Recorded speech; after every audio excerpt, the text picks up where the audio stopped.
Pra escalar com 2, tá? 2 o quê? Com certeza.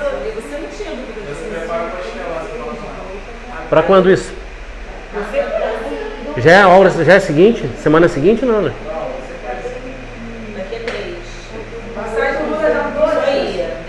Mas já que você acertou uma, 2 anos, você acertou, cara. Já ligou? Na sequência,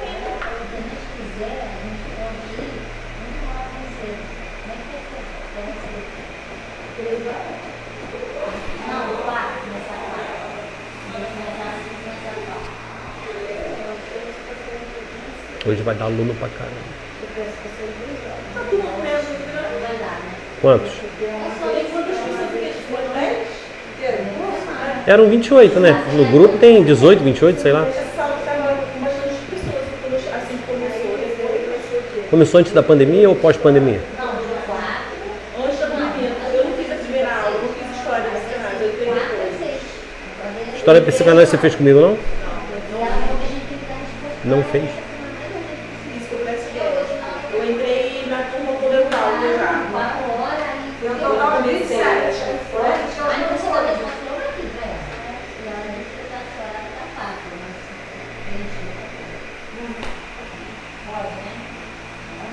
Gente, só mais 2 minutinhos aí para ver se os atrasados chegam.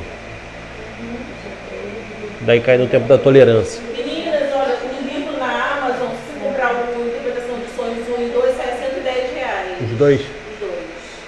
É o volume 5 e 6, eu acho. Vale a pena. Você sabe de quando é a edição? Sabe não, né? É edição nova. Não. Deve ser de 2000 para cá, né? É aquela que tá com a capa azul. Imagodei? Imagodei, a editora, não? Eu tenho até um deles, eu comprei os 3 ensaios da mesma coleção. É daquela coleção dos 23 livros. Ah, tá. Sendo que a capa é simples para ser mais barato. Mas você tem, se a pessoa tem cuidado, o negócio de capa não tem muito a ver, É, né? por isso que eu pensei também. Até porque são 23 livros, né? Ah, eu comprei aquele livro. Ah, não. Foi ele, não, foi ele. Já tô quase Qual livro? falando, boa. Qual livro? Só falta chegar, né? Aquele que eu passei para vocês sobre história da psicanálise, vocês conseguiram comprar ou vocês só têm ele PDF? Não, o meu, Charles, alguma coisa? eu tirei da minha cesta ontem, você acredita? Esse ano para poder comprar e tirei da cesta de novo. Eu pus tudo na cesta. Aí fica... É quando recebe, você vai lá e... Não, quando eu faço uma vida inteira também, né? Mas é porque eu vou dando. Depois de você veio a Ana e a Anne. A gente falou no livro desse livro, ela usou o capítulo todo. Gente, boa noite. Olha só, depois vocês me lembram para me mandar para vocês uma biblioteca online de muito material de psicanálise. 0800, tá? Boa parte de material de psicanálise é caro e vocês têm que pagar por tudo, né? Então, o que eu consigo gratuito, de graça receber, de graça dar, né? Então, eu costumo compartilhar. Quando eu recebo gratuitamente, automaticamente. Ou eu mando para alguém e alguém desmembra para o grupo, porque é muito material. Eu acho que dá mais de 20, 30 livros de psicanálise, só psicanálise. E muito material. Mas eu gosto de material online, mas não é o meu preferido. Meu preferido, já falei para vocês, que é papel, folha. Tem como imprimir. Mas aí fica muito... Eu só gosto de material impresso também, material assim, cadernado. Mas esse material que você está falando não é... É tudo online. Dá para vocês imprimirem, né? Mas gastam muito material. Tem material que fala sobre sonhos, tem material que fala sobre história da psicanálise, sobre, acho que Anne Freud, Lacan, muito material.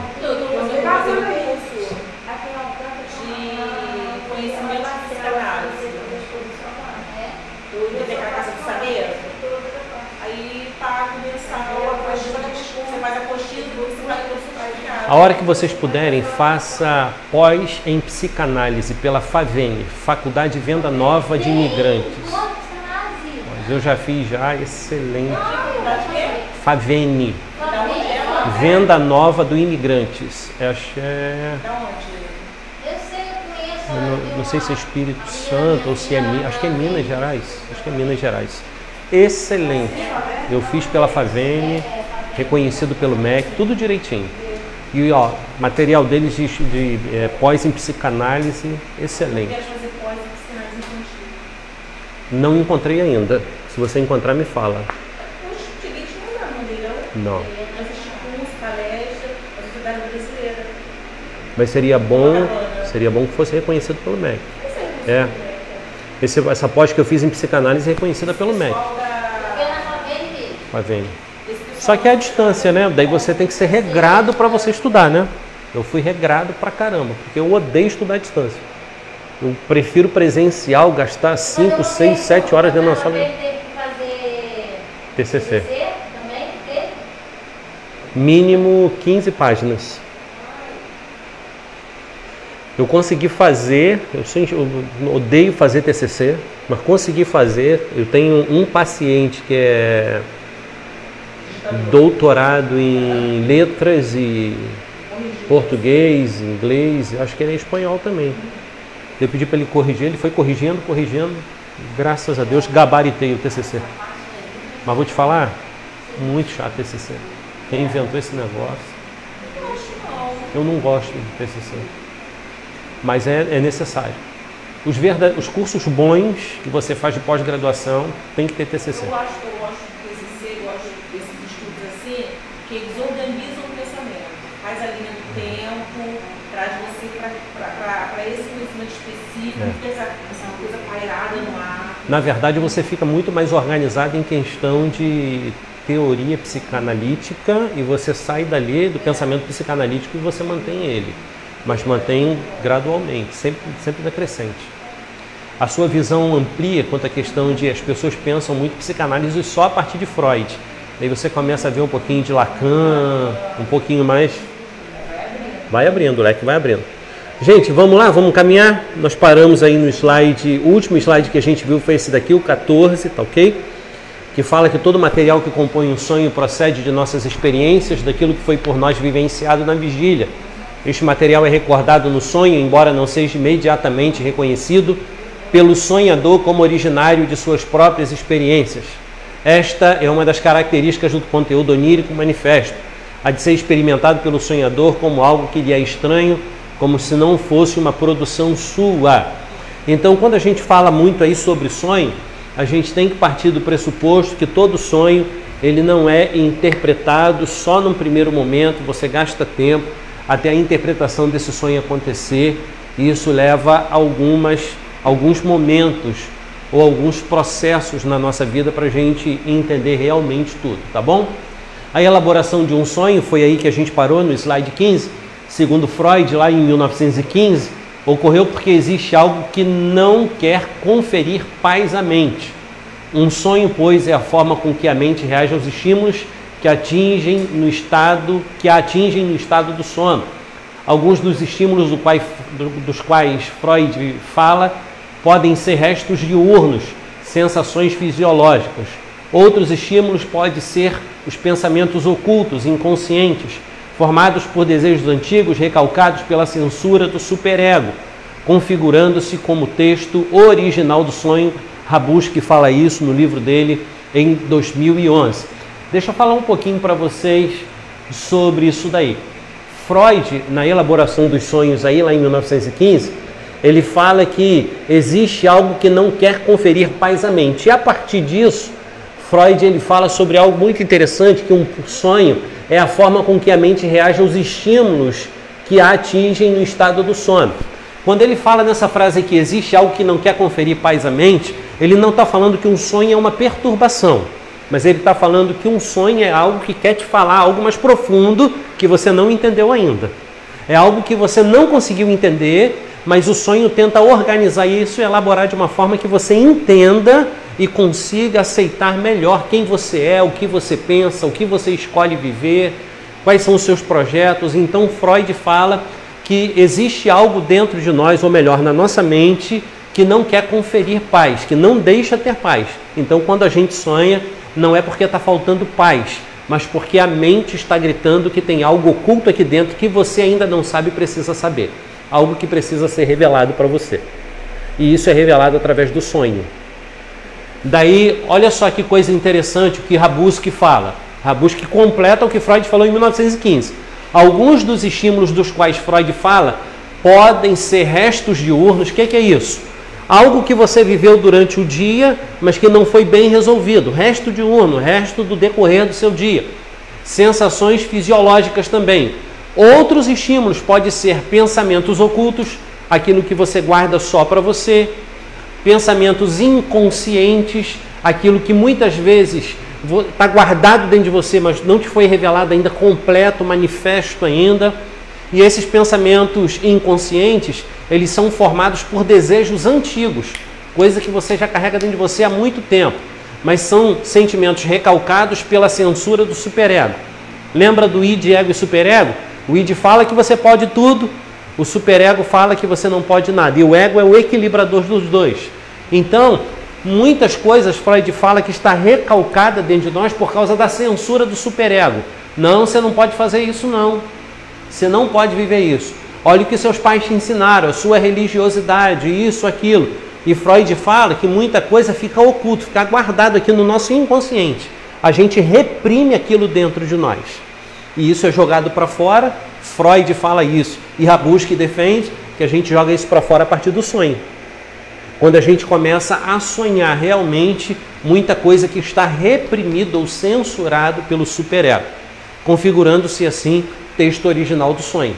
Então, para Rabuski, o resumão do sonho é isso. É algo que você está oprimindo dentro de você, ou guardando dentro de você, que em algum momento vai brotar a partir de sonhos.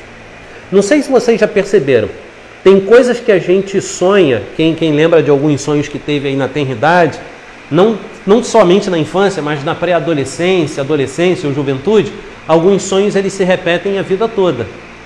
São sonhos que você vem trazendo. Não estou falando de sonho de projeto de vida não. Pô, eu queria ser do corpo de bombeiro, da polícia, nada disso não. Falando de sonho de você dormir e sonhar mesmo, literalmente. Então tem muita coisa aí que você carrega aí dentro desse projeto aí, a vida toda. Então aquilo precisa ser revelado a você. Como Freud fala, é algo que não confere paz à mente, que não te deixa ficar livre daquele sonho, porque aquilo não lhe foi revelado como você precisa entender ainda. Está meio que oculto, está meio que obscuro o processo. E ele precisa estar às claras para você. Tem muita coisa que a gente não entende na nossa própria vida. Vocês já perceberam isso? Muita coisa que você fica se perguntando, mano, por que eu sou assim? Por que esse comportamento? Por que esse pensamento? Por que essa maneira de viver? Pô, eu peço tanto a Deus para me mudar e eu não mudo. Por que eu não mudo? Então tem algumas coisas que Freud fala que estão muito reprimidas dentro de você, não que você precisa liberar e jogar para fora ou se permitir tudo o que está guardado aqui você viver. Não, você precisa na verdade se descobrir para você ter paz da sua mente. O que não te dá paz à mente é aquilo que está guardado aqui dentro que Freud fala que você não entendeu ainda. Ou que você carrega a sua vida toda, melhor dizendo. Tem muita coisa que a gente carrega, né? A vida toda. Pode falar, querido. Eu desde criança, eu sou uma pessoa que eu não sou de gargalhada. Todas as minhas fotos, eu estou séria. Minhas irmãs me chamam de sargento. Diz que eu fui posicionada da sargento. Mas eu não sinto vontade de dar gargalhada, de sorrir. As minhas coisas sempre foi séria. Até minha filha reclama, mãe, você não consegue dar um sorriso? Quando ela era pequenininha, ela olhava assim para mim e ficava com medo. Aí uma vez eu notei que ela tinha medo porque eu só falava com ela séria. Eu sentei com ela e falei, ó, sua mãe sempre foi assim, você não precisa ter medo da minha fisionomia. Porque quando você crescer, você vai entender. Eu não consigo dar gargalhada. Isso pode também estar ligado a um tipo de temperamento que é alimentado dentro de você, ou que foi alimentado dentro de você pelos seus pais. Porque existem vários tipos de temperamento, né? Pode ser. Pode ser um tipo de temperamento. Para tu ter uma ideia, minha sogra é risonha, meu sogro é extremamente sério. Minha esposa não é a metade dos dois, porque a gente não é metade pai nem metade mãe. Eu defendo a tese que nós somos 25% pai 25% mãe e 50% os detentores da nossa própria história. Eu entendo que nós somos sócios majoritários da nossa própria vida. E isso por isso que a gente vai responder por nós mesmos em todos os momentos da vida. Em todo momento da nossa história, nós respondemos por nós mesmos.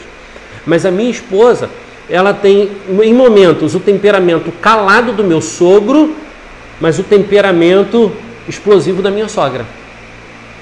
De rir, brincar. Meu sogro é extremamente introvertido. Existe aqueles que são explosivos, aquele temperamento explosivo, xinga, briga, soca a mesa, bate, fala, reclama. Essa pessoa dificilmente ela morre, mas ela mata todo mundo que está no entorno, literalmente. Mas ela dificilmente morre. Por quê? Porque ela joga para fora as emoções. Ela não guarda. Essa pessoa dificilmente morre de infarto, derrame, paralisia facial, esses problemas todos que tem, né? AVC, AVA, esses processos todos. Mas uma pessoa introvertida que guarda tudo que sente, essas pessoas estão muito mais propícias a ter cânceres, doenças do coração, infartos, derrames, AVCs, AVEs e outros AVs aí da vida aí. Então são pessoas que vão guardando. Na verdade, a gente precisa ter princípios na vida, mas a gente não pode reter emoções. A gente precisa demonstrar o que a gente sente com coerência. Porque se a gente não demonstra, é por isso que... Olha só que coisa interessante. Alguns livros de Freud que vocês pegarem para ler, principalmente aqui nesse livro de 1915, que ele fala que existe algo que não quer conferir paz à mente, você vai perceber que Freud não está falando sobre isso de algumas pessoas. Hoje a gente trabalha muito com porcentagem, 80% é assim, 10% não, e 10% está no meio do caminho. Freud ali, ele generalizava. Se você pegar esse livro de 1915 e ler, ele vai falar que 100% das pessoas não consegue experimentar a paz que a mente pode ter, porque todo mundo guarda algum tipo de perturbação interna.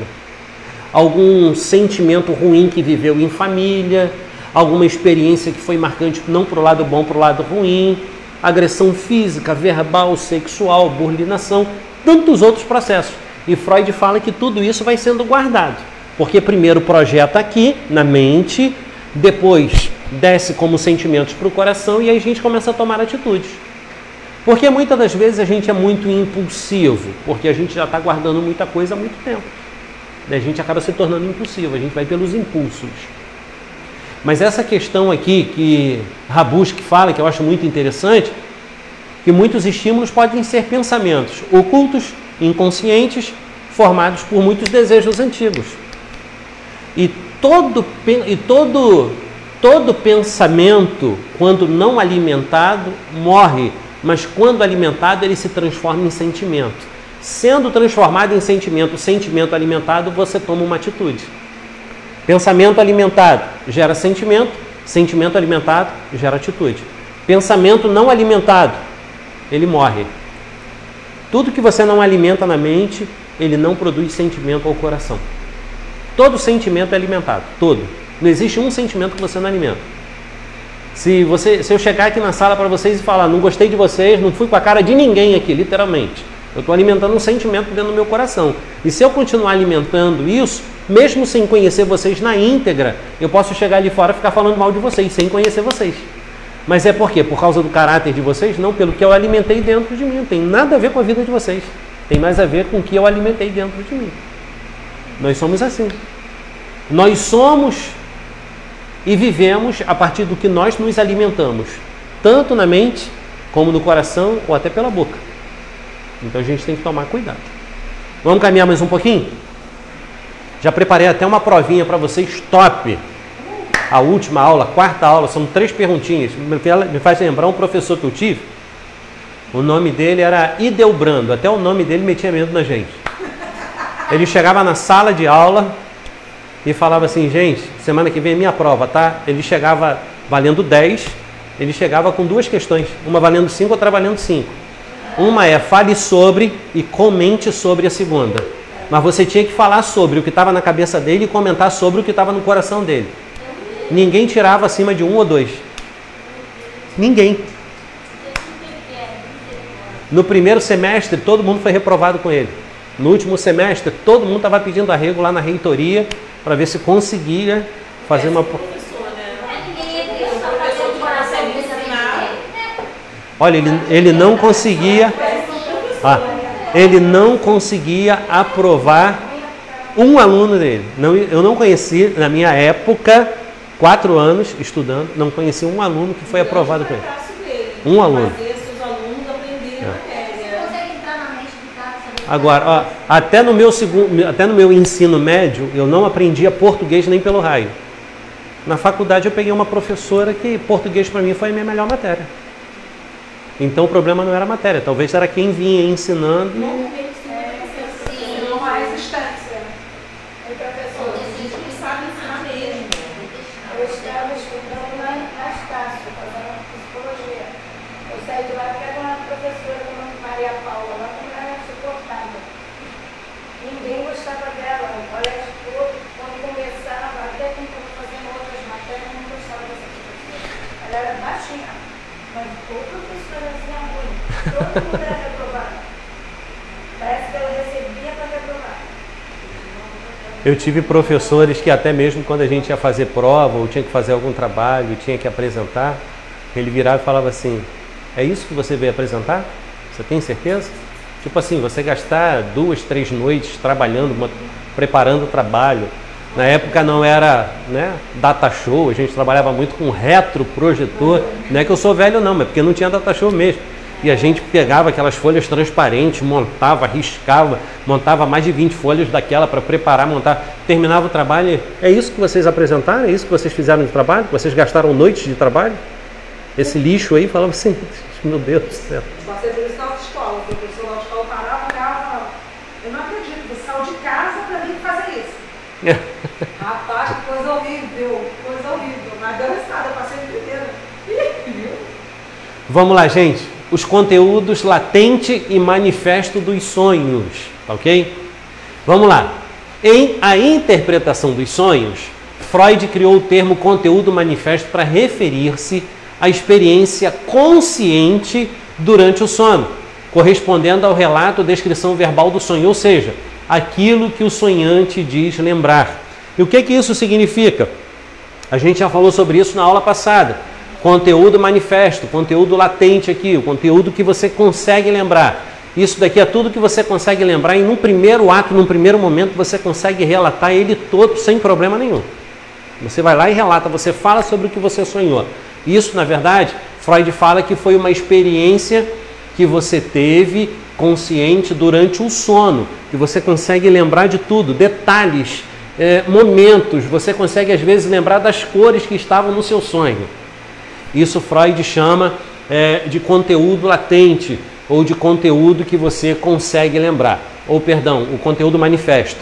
O conteúdo latente, que está aqui embaixo, corresponde às ideias, impulsos, sentimentos reprimidos, pensamentos e desejos inconscientes que poderiam ameaçar a interpretação do sonho se aflorassem a consciência claramente. Então, conteúdo manifesto é aquilo que você lembra de imediato, conteúdo latente é aquilo que você vai lembrando de forma fragmentada, de pouquinho em pouquinho. Você nunca consegue a revelação total e completa. Isso só acontece aqui, com conteúdo manifesto. Conteúdo manifesto é a lembrança total do sonho. Conteúdo latente é a lembrança fragmentada do sonho, ok? Até aí tudo bem? Alguma pergunta, alguma dúvida?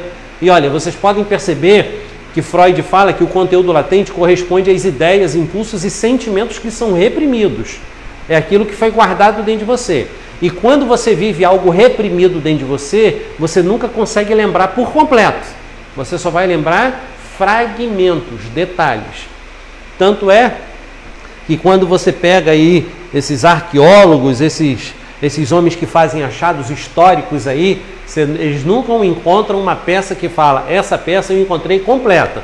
Não, eles encontram fragmentos de peças, fragmentos de ossos, fragmento de osso de dinossauro, fragmento de osso de gigante, e eles vão montando as peças, vão refazendo o caminho, até conseguir chegar àquela experiência ou aquela manifestação total e completa. Mas isso é o conteúdo latente, são os fragmentos apenas, tá bom?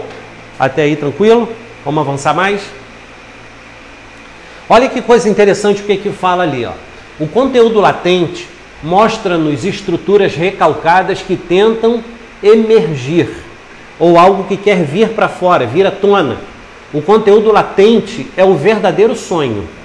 O conteúdo latente não é o sonho completo, mas é o sonho verdadeiro que vai se encaixando peça por peça. Deixa eu abrir aí um parêntese só para explicar uma coisa para vocês.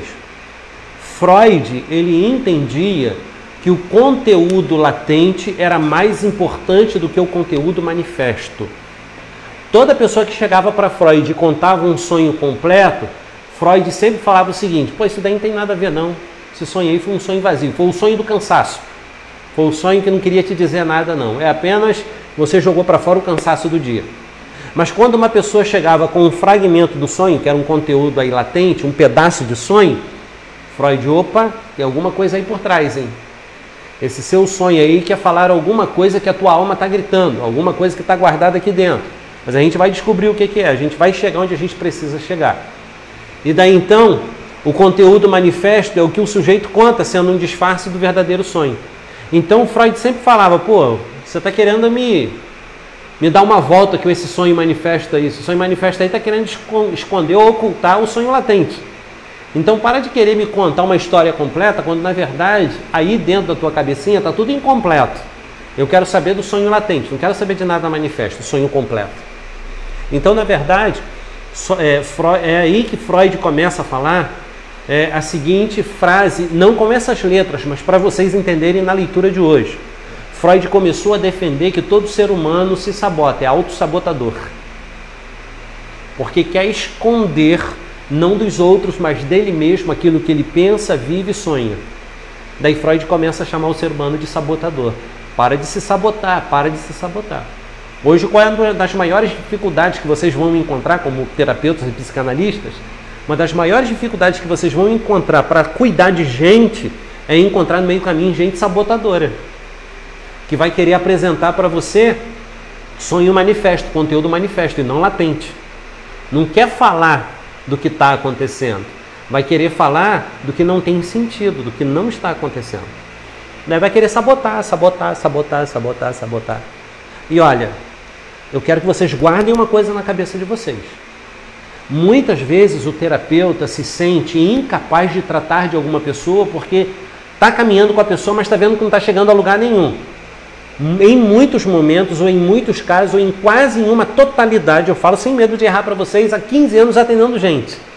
A maioria das vezes as pessoas estão nos apresentando conteúdo manifesto, porque elas não querem ser descobertas. Elas não querem falar daquilo que pulsa aqui e daquilo que sente aqui. Elas querem apenas falar do pano de fundo. Elas não querem falar da realidade que está no palco da vida. Entendeu? Apenas querem falar, ah não, a parede que estava atrás de mim é preta. Mas ela não quer falar do palco da vida. Ué, e aquele brilho que estava em você, aquela situação que você estava vivendo? Ah não, aquilo não era nada não. O mais importante era o fundo preto. Era o palco negro. Então não vai querer falar da própria vida. Então Freud começa a trabalhar aí essa questão da sabotagem. E Freud trabalha muito. E dentro da psicanálise esse termo é muito usado, tá? Sabotagem, sabotadores. O sabotador é aquele que tenta enganar os outros, mas é ele que está tomando uma volta dele da vida mesmo. Então, não se preocupe com esse tipo de gente. E nem queiram perder tempo com eles, tá? De repente essas pessoas pagam até por sessões caras. 100, 150, 200 reais uma sessão de 40 a 50 minutos. Mas são pessoas vazias que tomam o teu tempo, pagam para você perder tempo com eles e que você não vai literalmente no final ganhar nada. Esse dinheiro também que vai entrar não vai servir para nada para você, porque é gente que não está nem aí para a vida deles, quer atrapalhar a sua vida ainda. Enquanto você poderia estar progredindo com alguém que quer mudança, que quer experimentar algo novo na vida, essas pessoas te prendem para você não sair do lugar com eles. Então cuidado. Nem tudo na vida é dinheiro. Nem tudo na vida são os valores monetários. Ou melhor, nada na vida tem preço financeiro. Mas numa situação dessa, se eu der o psicanalista vai fazer? A partir do momento que o psicanalista percebe que a pessoa está se sabotando ou se auto-sabotando e ela só quer trazer conteúdos manifestos e ela não quer tratar conteúdos latentes, você precisa ser muito específico com esse tipo de paciente. Olha, o que eu podia fazer por você, eu já fiz. Talvez você esteja precisando nesse momento de um outro profissional e esse profissional não sou eu. Queria te agradecer pelo tempo que nós já estamos juntos, mas você pode procurar uma outra pessoa para você caminhar com ela. Ponto. Porque o dinheiro dessa pessoa não vai te fazer nenhuma diferença. Não vai. E não vai mesmo. Pode ter certeza disso. Por mais que sua conta esteja atrasada, você vive em função da psicanálise. Mas antes de você viver em função da psicanálise, você tem que ser ético. Você tem que ter coerência, porque você vai cuidar de gente, você vai tratar de vida e não é de coisas. Se alguém chega com uma bateria lá queimada, você coloca na carga e a pessoa, pô, pode ver se tá boa, dá uma carga aí para mim. Se a da carga não pegou carga, você traz o casco da bateria, entrega a pessoa e fala, só uma nova. Você está trocando coisa por coisa. Aí tem preço. Uma bateria nova é R$200, 250, compra uma nova, pô. Agora, e pessoas? Se a pessoa quer mudança, ela precisa se permitir ser tratada, ser investigada a partir do conteúdo latente. Agora, se ela não se permite, ela ficar só com o conteúdo manifesto para você? Mas esse comportamento é consciente ou é inconsciente, o sabotador? Num primeiro momento inconsciente, depois que começa a fazer a terapia, se torna consciente. Porque isso é manifesto pelo terapeuta na vida do paciente. Tá, então vai ter um momento que nós vamos sinalizar. Vai sinalizar. E aí a gente sinalizou e... Boa pergunta sua, gostei da sua pergunta. E a gente está caminhando e aí a gente está sempre sinalizando, mas isso aí.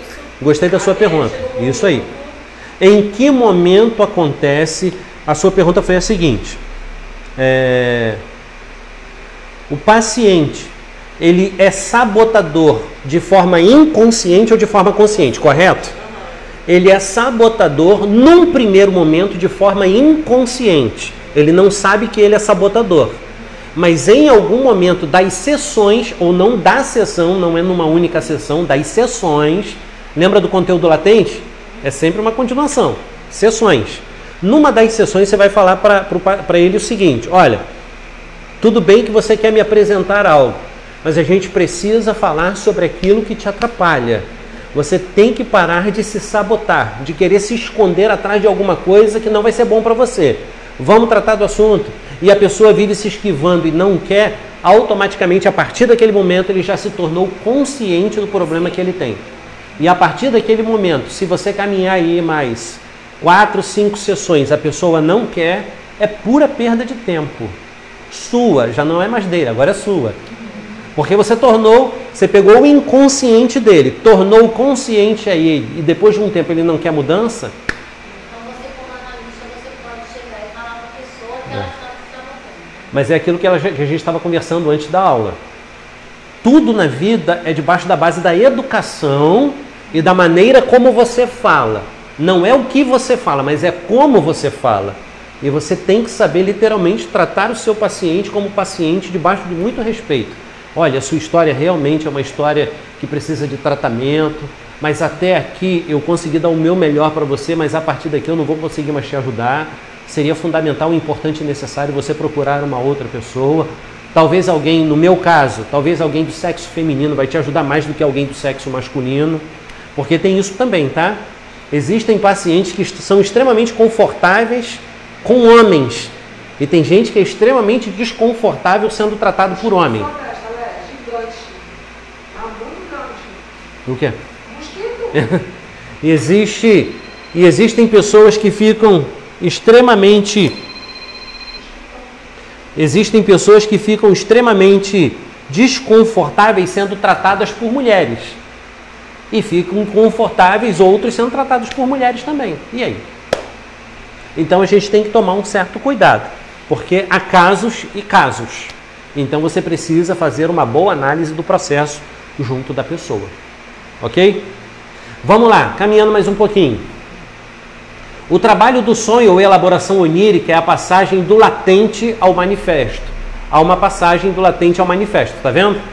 Vamos lá. Basicamente podemos dizer que o conteúdo latente é inconsciente e o conteúdo manifesto, ele é o quê? Consciente. Além disso, o conteúdo latente é algo semelhante a um impulso. enquanto conteúdo manifesto é uma imagem visual, é aquilo que você consegue visualizar ou guardar na sua mente. Finalmente, o conteúdo manifesto é uma fantasia que simboliza o desejo ou o impulso latente já manifesto. Isso é, trata-se de uma fantasia que consiste essencialmente na satisfação do desejo ou do impulso latente. Então, ó como é que resume ali embaixo. Finalmente, o conteúdo manifesto é uma fantasia que está simbolizando o desejo ou o impulso latente já manifesto. E trata-se de uma fantasia que consiste essencialmente na satisfação do desejo ou do impulso latente. O que é latente? Isso. O que é conteúdo latente, em algum momento, quando revelado ou tratado, se torna conteúdo manifesto. É porque você passa a conhecer o que estava desconhecido. Entendeu? É por isso que Freud não valoriza conteúdo manifesto no primeiro momento. Ele valoriza muito conteúdo latente. É aqueles fragmentos que você pega de um sonho ou a partir de um sonho que você tem. Ok? Até aí tranquilo? Até aí tudo bem? Podemos avançar um pouquinho mais?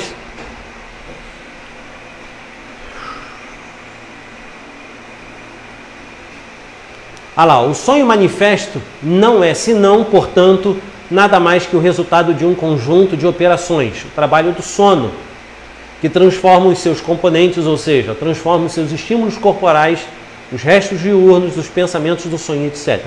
O produto final, resultante de todas essas transformações, é então a experiência onírica. E o que é uma experiência onírica? Quando o indivíduo está em estágio de inconsciência. Ok? Então, a gente precisa pensar e precisa entender que todo conteúdo manifesto é aquilo que o sonho revela no primeiro momento de forma completa. E o conteúdo latente são os fragmentos do sonho que ele vai ter uma revelação através de um trabalho feito dentro da psicanálise. Ok? Caminhando um pouquinho mais, vamos lá. A distorção e a elaboração onírica. Lembrem disso daqui, tá? A experiência onírica é quando o indivíduo está o quê? Em estado inconsciente. A distorção e a elaboração onírica. Vamos avançar? Segundo Garcia Rosa, 1991, a distorção em que é submetido o conteúdo do sonho é produto do trabalho do sonho de não deixar passar algo proibido, interditado pela censura. Deixa eu falar uma coisa para vocês. Garcia Rosa fala isso em 1991. Mas só que Freud, na interpretação de sonhos em 1900, Freud falou que na nossa mente existe uma censura. E muita coisa que a gente sonha vai ficar interditado na mente porque não quer ser revelado pelo nosso conteúdo de censura que a gente carrega dentro da alma. Os princípios, o que nos foi ensinado. Então nós somos censuradores. Tem coisa que a gente sonha, mas a gente fala que não seria bom nem mesmo sonhar aquilo, porque aquilo se torna um risco quando colocado em prática para a nossa própria vida. Então um sonho que não é contado ou não é tratado, ele fica omitido ou guardado dentro de você e você alimenta ele cada vez mais. Tudo que você não expressa em palavras, você alimenta aqui dentro. E alimentando aqui dentro, lembra que eu falei para vocês?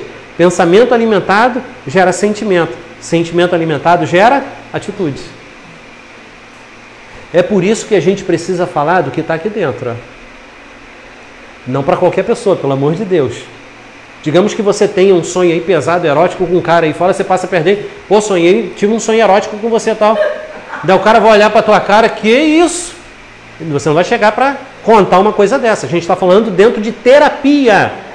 Você precisa jogar fora o que você está guardando aqui dentro. É por isso que a terapia, Freud sempre falou que isso é extremamente importante.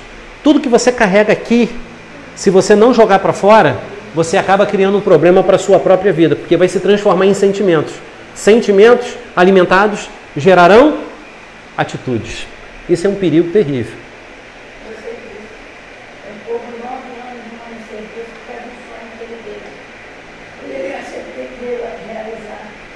lembrei de casar. Tem costume de trair, não. Então, olha só, você está vendo? Freud fala, através, depois de um pensamento de Garcia Rosa, em 91, que a distorção em que é submetido o conteúdo do sonho, porque está falando aqui de distorção, o sonho fica distorcido, ele não fica claro. Tem coisa que você sonha, pô, que não tem nem pé nem cabeça o seu sonho. Se você for contar, caraca, o sonho está todo torto. Não tão...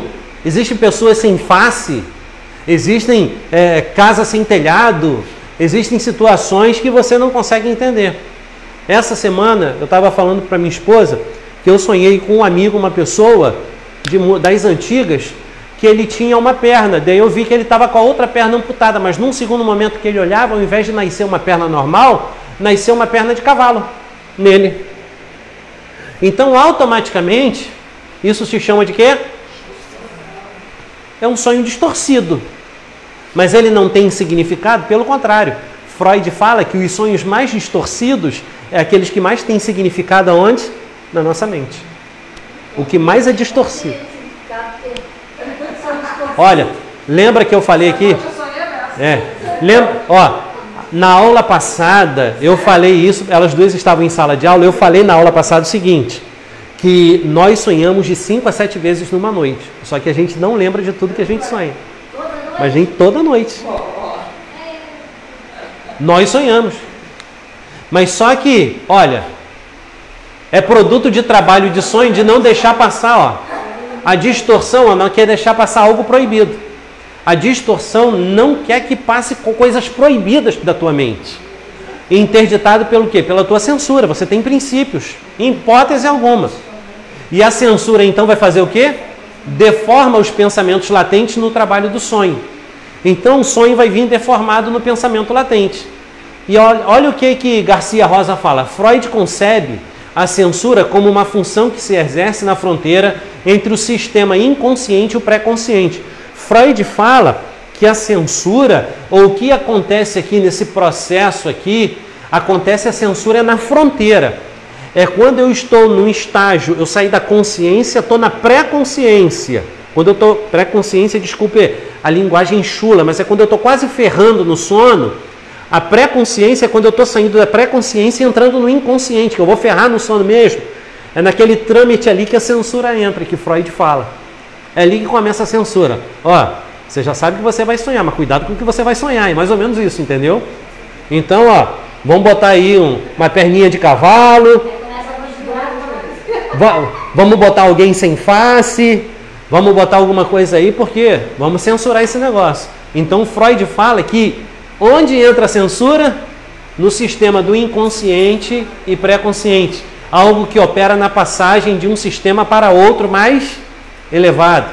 Segundo Garcia Rosa, um fragmento não é distorcido ao acaso, mas imposto por uma exigência da censura, a principal responsável pela deformação onírica, apresentando o conteúdo manifesto condensado, deslocado, simbolizado ou através da elaboração secundária.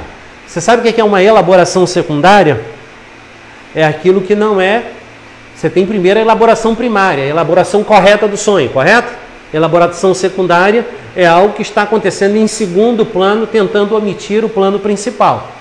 É mais ou menos quando uma pessoa tem uma patologia clínica, que é o câncer, que é uma doença terrível. Tem gente que, às vezes, quando o médico vai tratar, ele costuma muito encontrar os tumores secundários, mas se ele não encontrar o tumor primário, que acaba sendo a raiz de todos os males, ele não consegue resolver o problema daquela pessoa, ele só vai encontrar os problemas secundários. Então Freud fala que tem muitas elaborações secundárias aí na mente do ser humano. Então quando você apenas tenta pegar essas questões secundárias, você tem que tomar um cuidado muito grande, porque existe algo muito maior por trás disso. Você que sonha falando. Aí você, se você for casado, você pode criar um problema sério na tua vida. Quem sonha falando é complicado. Existem pessoas que têm... isso não é um problema. Para você ter uma ideia, as pessoas que sofrem de mal de Parkinson. Meu pai tinha Parkinson, meu pai faleceu, foi de infarto. Mas o meu pai, quando sonhava de noite pelo mal de Parkinson, ele falava muito e se batia muito. A gente não sabia que isso era um problema patológico, da patologia. Mas depois o médico que tratava dele acabou revelando isso pra gente. Não é o seu caso. Seu caso, quando você sonha e fala muito, automaticamente aqui o seu dia deve ser extremamente corrido e muito pesado. Eu meu esposo. Ah, é seu esposo? Desculpa, tudo que ele conversa tá no serviço. Ele já o marido dele dormir. Precisa nem perguntar se fez alguma coisa de errado. É só esperar dormir e passar a noite em claro, né? Ele vai te falar tudo. Detalhe por detalhe. Eu, em alguns momentos, eu já falei, não é sempre, mas eu já falei. Mas eu sonhando e de repente falando aí. Meu marido, minha filha, já. Na maioria das vezes, quando há fala no sono, no processo noturno, pode ser um processo de exaustão extrema que você viveu no decorrer do dia ou de tensão extrema que você viveu no decorrer do dia. Exaustão, cansaço físico, ou tensão. Você sobrecarregou a sua mente naquele dia. Seu estresse chegou a picos. Porque, olha só, depressão, excesso do passado, estresse, excesso do presente, ansiedade, excesso do futuro. Quando você vive um dia muito estressante, que você gera tensão, tanto à tua mente quanto ao seu corpo, você pode falar muito no decorrer da noite. Isso a gente chama também muito de válvula de escape, né? De uma forma de você descarregar um pouco toda aquela energia que você consumiu, gastou e sobrecarregou a tua mente e o teu corpo. É uma forma de você jogar para fora. É porque muita gente é introvertida também, acaba não falando, né? Mas tem gente que quando começa a falar também sai de baixo. Fala o que deve, o que não deve, o que pode, o que não pode, o que deveria, o que não deveria. Né? Acaba falando literalmente tudo. Tem que tomar cuidado. Quem fala muito da bom dia cavalo, porque tem um ditado assim dos idosos, quem fala demais da bom dia... É, dá cavalo, isso aí. Cavalo. O pessoal da roça fala muito sobre isso. Meu pai falava sempre isso pra mim, que fala muito da bom dia cavalo. Porque o pessoal na roça sai muito cedo, né? Daí não tem com quem falar, sai dando bom dia até pros animais, daí dava bom dia pra cavalo, essas coisas. Continuando ali, sobre distorção e elaboração onírica, segundo Garcia Rosa, em 1991, o sonhador tem acesso ao conteúdo manifesto, ou seja, ao sonho sonhado e recordado por ele ao despertar. Este é o substituto distorcido de algo inteiramente distinto e inconsciente, que são os pensamentos latentes. A distorção a que é submetido o conteúdo do sonho é produto do trabalho do sonho de não deixar passar algo proibido, interditado pela censura. A censura deforma os pensamentos latentes no trabalho do sono. Um fragmento não é distorcido ao acaso, mas imposto por uma exigência da censura, a principal responsável pela deformação onírica por aquilo que a gente sonha. Deu para entender perfeitamente isso daí? Que tudo no sonho que é latente, ele vai se manifestar distorcido para que no sonho manifesto você tenha isso de maneira clara na forma consciente. Tá bom? Até mesmo para vocês entenderem perfeitamente como é que funciona esse processo do sonho aí, para vocês analisarem bem os seus amados e queridos pacientes, tá bom? Caminhando um pouquinho mais, de acordo com Jablonski, a respeito dos sonhos em geral, Freud conclui que sua função é a de realização disfarçada dos desejos recalcados. Eu não sei se a FATEF ainda tem essa aula, mas existe uma matéria dentro de psicanálise que se chama recalque. Vocês já fizeram essa matéria? Desejo e recalque. Desejo e recalque. É muito interessante essa matéria. Fala muito sobre essas coisas. Foi anterior a uma atrás, né? Evandro, Leia deu o desejo e recalque. Muito interessante essa matéria. Tamanho é o disfarce nos sonhos que a realização dos desejos nos aparece às vezes sob a forma de pesadelos. Você sabe a diferença de sonho e pesadelo? Fala um de cada vez aí pra gente entender. Sabem aí a diferença? Sonho que dá Deus? É. Pesadelo é um sonho ruim. Sonho de angústia. Me acorda aquele peso. Me acorda até A palavra pesadelo vem de que palavra? De peso, correto? peso, É um peso que você está carregando, é um peso na alma, é algo que não te dá prazer e satisfação nenhuma, só gera pavor, desespero, medo, angústia. Um pesadelo é um processo de angústia inconsciente que você está vivendo. Então, um pesadelo é uma dor inconsciente, é uma inquietação na alma que você está carregando. Muitos defendem, não estou falando que eu defendo, mas eu estou falando que muitos defendem que o pesadelo, na maioria das vezes, é um problema de peso que você está carregando nos sentimentos e não nos pensamentos. É algum peso sentimental, alguma culpa, alguma coisa que você carrega. Ainda mais digestão também. É algo, na maioria das vezes, falando de forma um pouco mais aberta para vocês entenderem de maneira ampla, o pesadelo é muito defendido por alguns como se fosse uma culpa não perdoada. Mas não que você não perdoa a culpa de alguém, você não perdoa a sua culpa. É o peso que você carrega dentro de si. É o peso da alma, dos sentimentos e das emoções. É como se você andasse rastejado. Porque existe uma grande diferença entre você estar cansado e você se sentir sobrecarregado. Cansado é quando você consegue dormir aí 8, 12 horas, 10 horas, você repõe seu sono, que é o seu problema. Agora, o sobrecarregado na alma, você pode dormir 24 horas que você vai conseguir continuar curvado, olhar caído, semblante pesado, porque você está carregando um peso dentro de si. Isso está muito ligado ao auto-perdão. A alma do inconsciente, explica melhor. Vamos lá. Eu já falei para vocês na aula passada, em off, que eu creio muito na tricotomia e não na dicotomia. Quem são os dicotomistas? Aqueles que acreditam que existe corpo e alma e espírito é uma coisa só. O tricotomista acredita na existência de corpo, alma e espírito. Corpo é o que nós vemos aqui, a parte física, alma, sentimentos e emoções, e espírito, alguns acreditam, como eu acredito, ninguém é obrigado a acreditar, que é a parte que liga a Deus, ao sobrenatural. Não é a deuses, é a Deus. Então, quando fala de inconsciente, é porque quando o nosso inconsciente mental é manifesto, os nossos sentimentos e emoções, eles são jogados para fora. Entendeu? Quando aqui você entra no estágio inconsciente da mente, você tem uma facilidade muito grande de jogar para fora o que você sente e o que você deseja. De acessar as emoções. Acessar as emoções, isso aí. Porque o pensamento está ligado ao sentimento.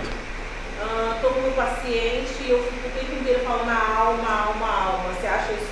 Não tem um termo mais psicanalítico para falar? Sentimentos e emoções. Sentimentos e emoções.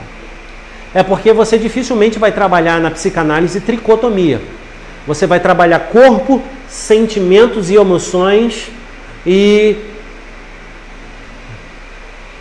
o inconsciente, que a gente pode tratar como se fosse o sobrenatural. Porque é o sobrenatural, porque não está consciente.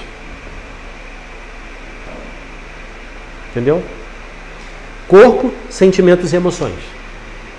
A psicanálise trata muito de sentimentos e emoções. A psicanálise, ela trata, quando você atende alguém dentro da psicanálise, as pessoas procuram a psicanálise para duas coisas: reorganizar pensamentos e sentimentos. A psicanálise é para isso, tá, gente? Psicanálise não é que vocês vão curar, vocês não serão curandeiros. Tira isso na cabeça de vocês.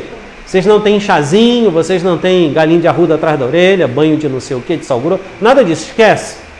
A psicanálise é tratar dos sentimentos e dos pensamentos. Primeiro você trata dos pensamentos. É ordem, tá? Isso tem que ser ordem. Você não pode tratar de sentimento para depois tratar do pensamento. Primeiro você trata dos pensamentos para depois tratar dos sentimentos. É hierárquico isso, tá? Isso não tem como negociar, em hipótese alguma. Ah, vou tratar dos sentimentos primeiro. É por isso que tem muito terapeuta, tem muito psicólogo, psicanalista que se envolve com o paciente. Porque trata primeiro do sentimento. Se você conhece a cabeça de alguém, você nunca se envolve com esse alguém. É uma defesa que a maioria dos terapeutas tem. Conhece a cabeça daquela pessoa, você não vai querer conviver com ela. Qual é a ordem? Pensamentos, depois sentimentos.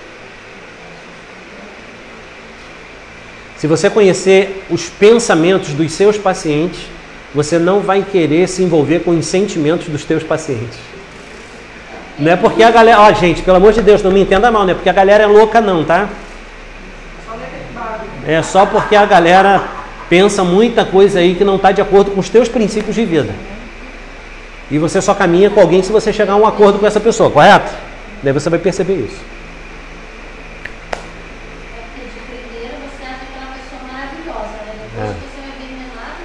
Mas como é que você dá um namoro? Vamos lá. Você vai pelo pensamento ou pelo sentimento? Sentimento. Por isso que dá errado. Você não conhece a pessoa, acha a pessoa... Daí você chega lá no sentimento. Conhece, né? Por quê? Porque você olha um corpinho, você fala, gente, que corpo? Já é um sentimento. Você está desejando algo. Você está sentindo algo. E também até ela mostra pra você o que ela é uma santa, que ela é maravilhosa. Não, na verdade ela vende o produto. Ela vende a imagem. Ela vende a imagem. Então, na verdade, ela te vende a imagem de que, olha, sou gente boa. Mas você quer conhecer alguém, dito popular, dos antigos. Come 1 quilo de sal com a pessoa. 1 quilo de sal lá em casa acho que dá para 1 ano. Ninguém come de colherada, é só pitadinha para temperar uma comida, botar uma salada. 1 quilo de sal ninguém come de colherada. Se comer vai morrer do coração, vai infartar, não vai aguentar. Então, como é que funciona o processo? Se você conhece os pensamentos de alguém, você vai saber realmente que sentimentos essa pessoa carrega. Aí você sabe realmente quem é aquela pessoa. Gente, 8h10, 5 minutinhos para água e banheiro também, tá bom? E a gente já retorna já, daqui a 5 minutos.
Ele gosta de doce de leite?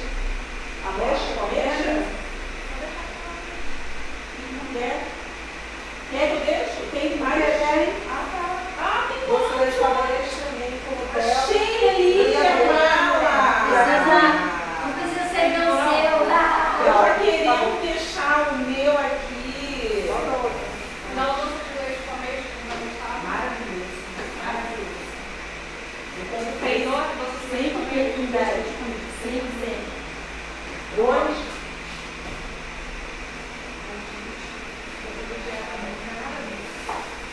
olha, eu tô de dieta, mas eu de dieta, eu só quero doce de leite de verdade, né, amor? Doce de leite não pressão, leite moça com não pressão. É sim. Fala que isso, não tem não. Ó, eu te dar 714. Você fica acordada. Não tem, eu não tenho gás. Aí eu fico assim, nesse estado assim, nós dormir não durmo. Que raiva. Ai, meu Deus. Não deixa as coxas assim, vai. É isso mesmo. Vai que a gente não fica apagando o roupa, pô. A exposição, né? A propaganda é um negócio. É um negócio. É isso aí.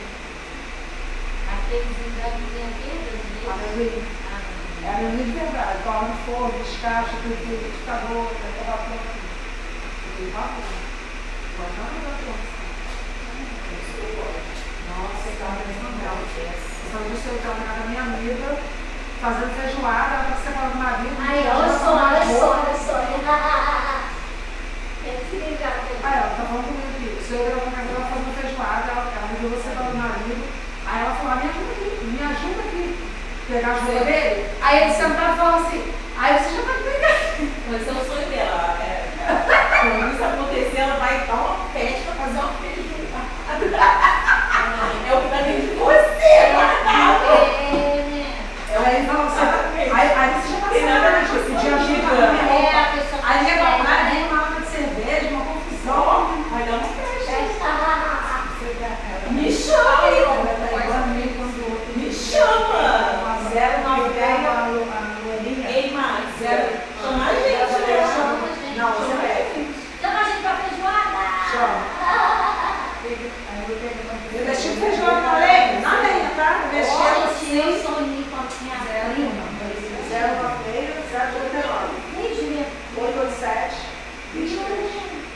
Nunca assisti com ela, mas sonhei que ela não vai Tamara 616. Aí, esses dias, ela postou na internet para eu deixar o filho dela e ainda falando, relembrando das postagens dele, lembrando como Eu dele. tenho lá no carro. Qual é o seu? Aí eu olhei esse motorista e lembrei que poxa, não sei quanto, ela estava grávida, agora a conta é a gravidez dela. Agora eu tô no curso. Aqui relembrando. Tem Aí coisas você não que isso que eu vou fazer o tem filho. coisas que parecem a consciência, né? Mas será que isso faz algum sentido, pelo menos para ela? 16. Deixa eu ver E assim, você às vezes sonha com um negócio que você já pensou em outra coisa, outro negócio que não tem sonho, não tem nada a ver. Aí eu não sei Pode mandar. Vira Bluetooth, É, né? tem ali. Vira Bluetooth. Diga aí. Parar de combustível. Fora do combustível. Ah, minha filha, você quer muito. Galaxy Eu sou A11. Ah, tá. Eu ia falar, mas eu sou meio magrela. Dá uma banho. Tô com fome. Aqui é a Tá sabendo de bolo? Come bolo. Não, não quero não. Come bolo, deve escolher. Espera um pouco, deve estar muito descarregado. Só pediu uma senha. Mas o que tá aqui? Você vai mandar o quê? Você vai mandar o quê? Todo voz? Não precisa. Tá bom pra não dormir, tô vendo? Eu vou olhar aqui, daqui a pouco a pessoa tá descarregada.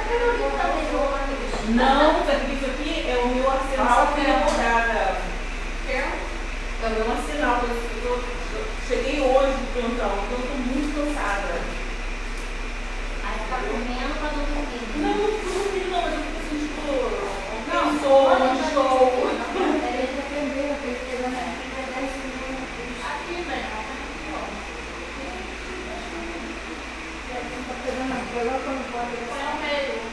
Olhando o saco, modelo assim. Eu tô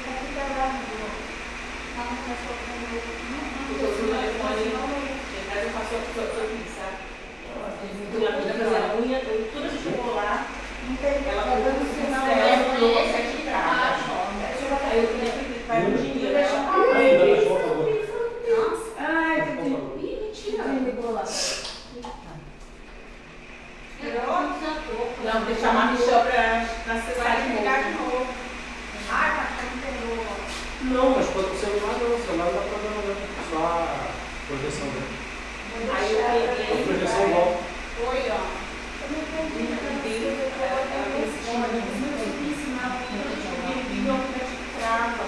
Tranquilo, a projeção volta. Aí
Espera um pouco, essa menina. Tá indo, tá indo. A vida aqui tá muito descarregada, não?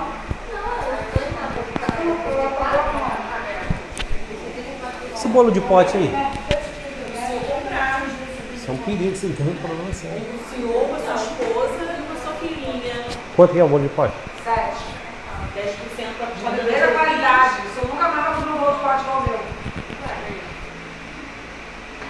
Amendoim de verdade. Tem que ter uma casquinha vermelha, torra, descasca, cintura.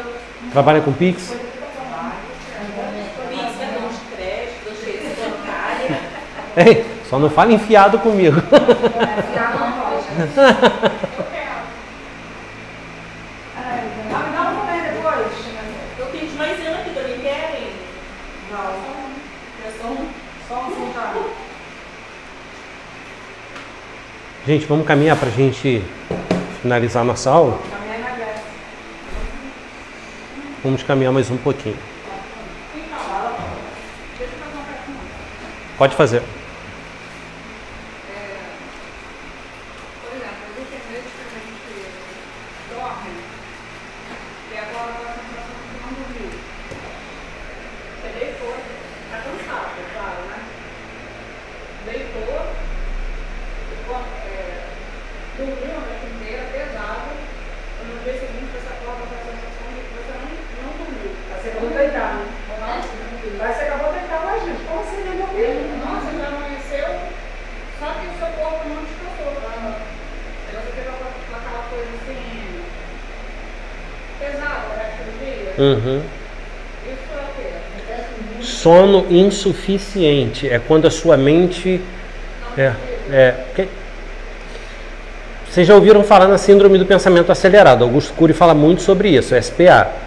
Quando você tem uma mente muito acelerada, síndrome do pensamento acelerado, a sua mente não para, ela fica funcionando direto. Em muitos momentos, quando você entra nesse processo de sono, o sono é quando você desliga a sua mente para o seu corpo relaxar, mas a sua mente não para de trabalhar. Tanto é que você sonha, tem estágios inconscientes, esse processo todo. Mas é quando aquilo que você dormiu, é como se seu corpo ou sua mente dissesse que aquilo que você dormiu não foi suficiente para repor o que você necessitava repor para você ter um dia com qualidade.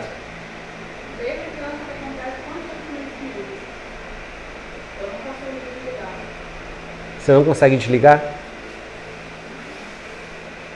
Eu não desligo, mas incrivelmente, por exemplo, quando eu era menina, às vezes eu estava conversando com alguém do nada para ela no sono, mas na verdade é verdade. Então eu só me chamava de dorminhoca. Mas porque durante a noite eu não consigo me desligar. Eu me tornei adulta, na parte da manhã eu consigo dormir, porque a gente não pode dormir mais criança, tem muita coisa para fazer, e quando chega de noite eu não consigo dormir. Vai acelerar. Você consegue dormir, você vai dormir a partir de que horas, mais ou menos? Eu tento dormir 10 horas. Consegue pegar no sono que horas, mais ou menos? 1 hora depois. Umas 11 horas. Acorda muito cedo? 5. Você tá com sono insuficiente.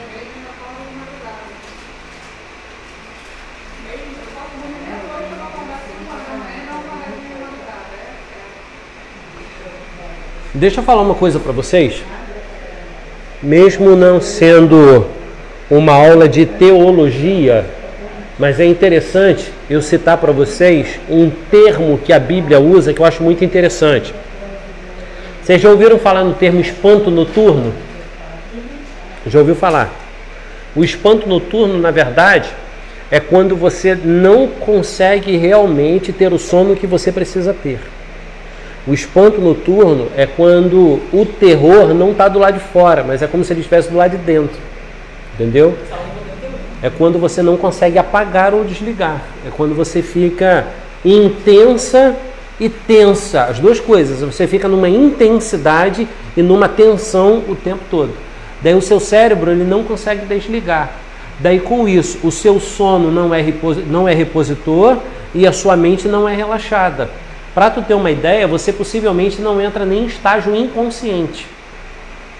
É quando você fica na pré-consciência o tempo todo, entre o consciente e o pré-consciente. É como se você não entrasse na inconsciência, no desligamento. Isso explica muito também a sua questão também. Você não consegue, no seu caso já é não dormir. Comigo não é sempre não, mas acontece de eu ficar sonhando a noite inteira, aí acordo por causa daquele sonho, às vezes sonho perturbador mesmo, aí eu durmo e continuo sonhando, o sonho emenda, aí vai isso a noite inteira, aí eu acordo cansada. A exaustão como se você tivesse lutado em algum momento o tempo todo. Professor, isso dá perda de peso? Dá.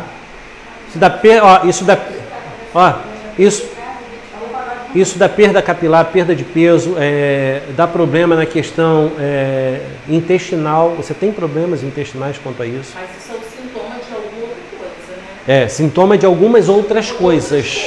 Então, na verdade, não é questão de dor. Isso não é a base por causa do pensamento. Isso pode ser uma psicossomatização. Eu quase não durmo. Olha, agora eu estou falando uma maravilha. Eu estou preocupada com o telefone e apagou do nada. Eu tenho que sair correndo para 10h30 ir para a beira da BR pegar minha filha que está fazendo pré-vestibular na rua. Aí venho para casa com ela. Quando dá por volta de umas meia-noite, 1h para ir, aí eu começo a cochilar, aí já acordo que o marido está chegando. Aí ele chega, fala, tem que ver jantar. Ele trabalha com o quê? Hã? Ele trabalha com o quê? Ele é rodoviário, ele trabalha no Rio. Aí ele chega, o horário dele é esse que ele chega. Chega o quê? 1 hora, 2 horas? E às vezes quando não chega às 20 para as 3. Aí eu mal estou cochilando, ele chega. Porque eu acho que vive uma vergonha de ônibus, né? Aí eu tenho que tentar a BR. Mas a senhora vai para a BR sozinha esperar sua filha? Pegar minha filha para todos os dias, Deus e eu. Maravilha. E acordo cedo para ir trabalhar. Aí eu durmo vigiando a hora. Daqui a pouco meu olho abre, às vezes é 15 para 5, 5, 10. Aí eu já levanto para começar a adiantar alguma coisa, para quando chegar às 6 horas eu sair. Eu quase não durmo. A senhora, na verdade, a senhora não dorme. A senhora vive mais tensa e intensa, o que eu falei para Jussara, do que para... Na verdade, a senhora vive tensão e intenção. A senhora é intensa no que faz e vive tensa quanto ao que tem que fazer ainda. Aí nisso eu estou perdendo peso. Aí minha filha diz, não é porque você faz caminhada de não é caminhada. Aí você vai ver só para baixo que você tem muito magra. A senhora tem que procurar fazer tratamento de saúde, saber se não tem nenhuma patologia clínica. Eu faço no posto para perto de casa. Eu já faço tratamento com patologia. O problema é que a senhora é muito intensa no que faz e fica tensa naquilo que precisa fazer. A senhora sobrecarrega o dia e o projeto futuro também. Ainda me meto na vida dos outros. Às vezes eu resolvi o problema da minha irmã. Quer dizer, muito. Pega. Professor é bom que ganha pouco, mas se diverte muito, né? Se o bom se divertir, a gente nem sai de casa. Nem sair de casa. Vamos lá, condensação. A gente vai falar um pouquinho mais sobre isso, tá? Caminhando. Vários elementos, temas, imagens, ideias, etc. se combinam num só, de forma que o sonho se torna mais compacto que os pensamentos sonham. Segundo Castro, lá em 2009, na transformação dos pensamentos oníricos, em conteúdo onírico, ocorre necessariamente uma compressão de volume, uma condensação em graus variáveis de um sonho para outro. Na condensação, segundo Laplanche e Pontalis em 2001, uma representação única representa por si só várias cadeias associativas e traduz-se no sonho pelo fato de o relato manifesto, comparado ao conteúdo latente, ser lacônico, constitui uma tradução resumida. Lacônico é quando você constitui essa tradução aí bem resumidinha, quando você vai enxugando, até chegar nisso que você entende que é o seu sonho. Então é algo muito trabalhado. Para você ter uma ideia, o sonho é complexo, mas você como terapeuta trabalhar para chegar a um denominador comum do que aquele sonho quer dizer, não pode ser numa, 2, 3, 4 sessões. Você tem que caminhar bastante, porque isso vai ser o sonho latente que a pessoa está te apresentando, mas o histórico da vida dela que você vai fuxicando, desculpe o termo, para vocês entenderem. Por isso a minha linguagem aqui é chula, tá? Para vocês entenderem que precisa ser falado. Vocês vão ter que realmente mexer, fuxicar, debulhar esse terreno aí que vai ser o coração do ser humano, a mente, para você conseguir, junto com o conteúdo latente que a pessoa te apresenta, os fragmentos dos sonhos, para você chegar a montar aí o que realmente é a história da vida daquela pessoa. O que não é muito fácil. Daí talvez, você que costuma fazer esse tipo de pergunta capciosa, daí talvez você vai chegar e vai falar assim, professor, eu então, como terapeuta, eu seria capaz de me examinar, fazer um autoexame dentro de terapia? Não. Não, mas você não como terapeuta, mas como, por exemplo, eu acredito que a partir do momento que a gente começou a assistir as aulas, a gente começa a perceber coisas aí na gente. Você começa a se olhar, a se observar. A gente começa a identificar as costas. A gente identifica que a gente vai identificando, aí vai se esquivando, aí a gente vai se auto-sabotando.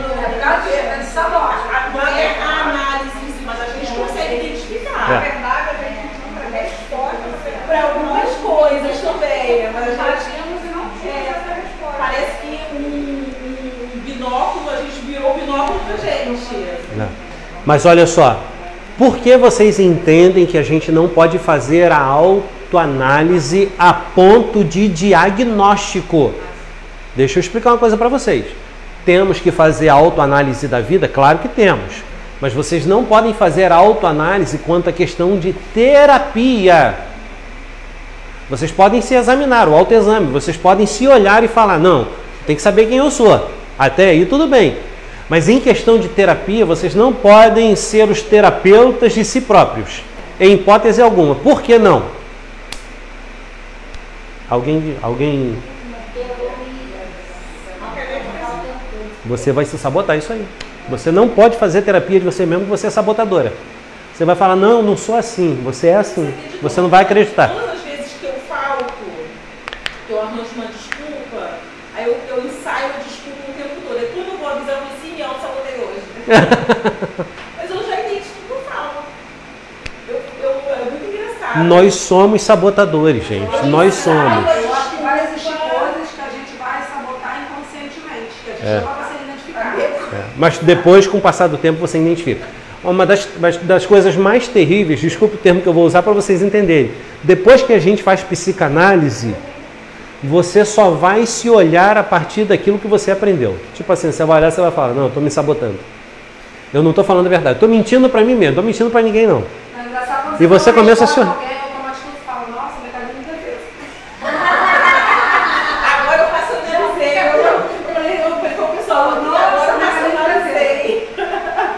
Mas nós somos sabotadores, por isso que você não pode ser...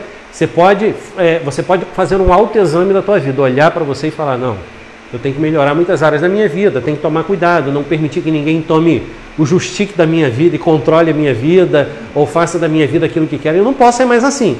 Porém, eu não posso fazer terapia de mim mesmo, porque em algum momento eu vou me sabotar.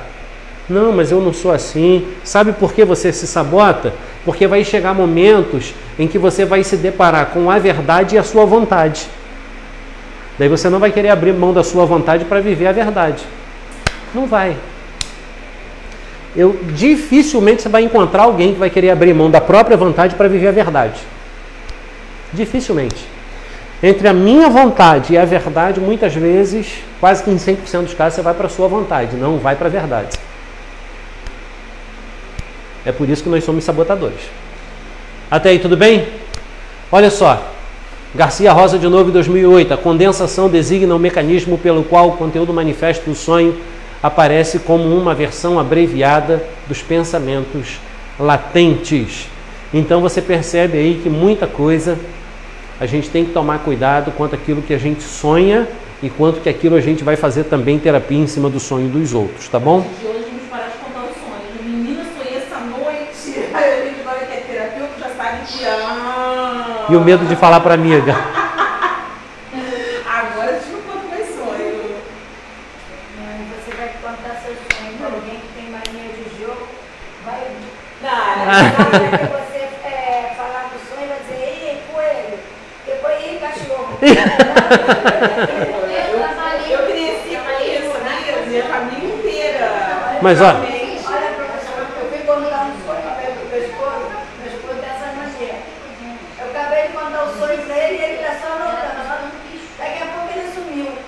Quando ele voltou, professor, ele voltou com 3 mil e ele ganhou com 3 mil. Eles dão dinheirinho, porque diz a regra que quem dá o palpite tem que ganhar uma parte do dinheiro. Eu não quis não, porque diz que jogo de bicho é sujo. Eu falei, não, quero não. O jogo é o dinheiro, não. o livrinho de sonhos, como a gente na aula passada falou sobre os livrinhos de sonhos. Gente, deslocamento. Vamos falar um pouquinho sobre deslocamento para vocês entenderem aí. O processo de deslocamento de intensidade psíquica é resultado da ação de uma força psíquica que atuará em 2 sentidos: retirando a intensidade de elementos que possuem alto valor psíquico e criando, a partir de elementos com baixo valor psíquico, novos valores que vão penetrar no conteúdo dos sonhos. Juntamente com o processo de condensação, o deslocamento é um dos fatores dominantes que determina a diferenciação entre o pensamento dos sonhos e o conteúdo dos sonhos. O pensamento dos sonhos é aquilo que eu acho que o sonho é, e o conteúdo dos sonhos é aquilo que ele realmente apresenta que ele é. Então há uma grande diferença aí, tá? Entre pensamento, o que eu acho do sonho, e aquilo que é o conteúdo mesmo que o sonho tem. Então há uma grande diferença nesse processo. Ah, sonhei com um cachorro, vou jogar no cachorro. Mas nem sempre sonhar com o cachorro significa que vai jogar no cachorro e vai ganhar o cachorro. Pode significar algo que é terrível. Esses dias eu estava vendo uma entrevista do Romário. Ele estava falando que o maior medo da vida dele é cachorro. Ele morre de medo de cachorro. E ele estava falando que muitas vezes, quando ele ia fazer algumas partidas em estádios, que tinha aqueles policiais militares atrás dos gols, que tinha cachorro, ele dificilmente conseguia fazer gol naquela trave que estava ali quando tinha cachorro atrás. Não é porque ele tinha superstição contra cachorro, que ele tinha medo de cachorro, de fazer gol, sair em comemoração e ele correr e o cachorro atacar ele.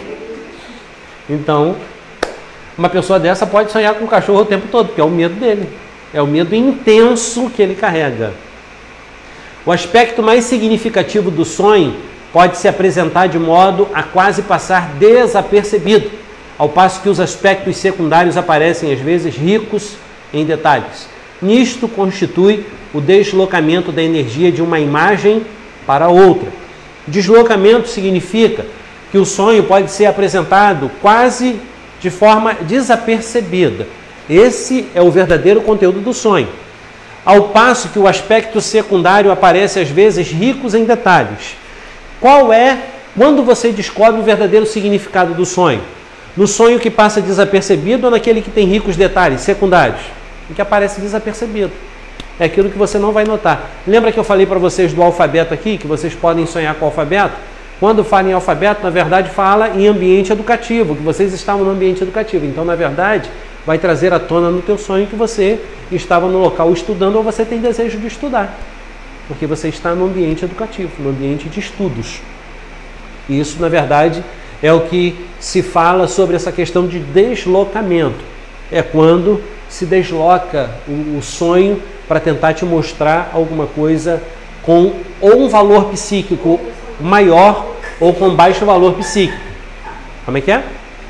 Ai, Mara, Eu Mara. tive isso essa noite, eu vou igual o Nelson de roupa como pessoa. Avançando aí um pouquinho mais, simbolismo.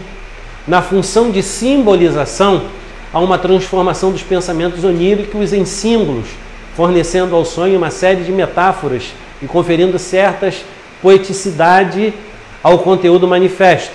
É nesse estágio que o sonho assume realmente a sua forma peculiar, com uma racionalidade, inteligibilidade bem distinta do pensamento diurno. Isso é Alvarenga e Lucinda. Certas imagens dos sonhos têm sempre o mesmo significado. Freud, ele fornece uma grande lista de símbolos inconscientes, constituída de objetos que se referem, sobretudo, à sexualidade. Continentes, em geral, como caixas, malas, cofres, etc., seriam símbolos de órgão sexual feminino, e objetos pontiagudos ou inseridos dentro de caixas, cavidades, etc., são geralmente símbolos de órgão sexual masculino. Freud sempre trabalhava nessa direção da sexualidade. Ele trabalhava muito essa questão da sexualidade. Então, quando se falava de caixas, malas, cofres, essa questão ele trabalhava como símbolo sexual feminino. Isso vocês vão ver muito na interpretação de sonhos de Freud, tanto no 1 quanto no 2. Isso bate muito aí, isso é muito taxativo, isso é muito falado e é falado continuamente. Esses símbolos sexuais. Objetos pontiagudos inseridos dentro de caixas, cavidades, essas coisas. Se você sonhasse com um lápis na época de Freud, ele ia falar para você que é um pênis. Um lápis, simplesmente. É um objeto pontiagudo, é um pênis. Se você falasse que você sonhou com a caixa de isopor, não, isso daí com certeza deve ter uma cavidade, uma vagina. Então, ele sempre caminhava nessa direção. Ele trabalhava muito essa questão da sexualidade. A sexualidade bem resolvida ou a sexualidade mal resolvida na tenra idade ou na pré-adolescência. Ok? Uma colega falou que deixou de fazer psicanálise porque ela não concorda com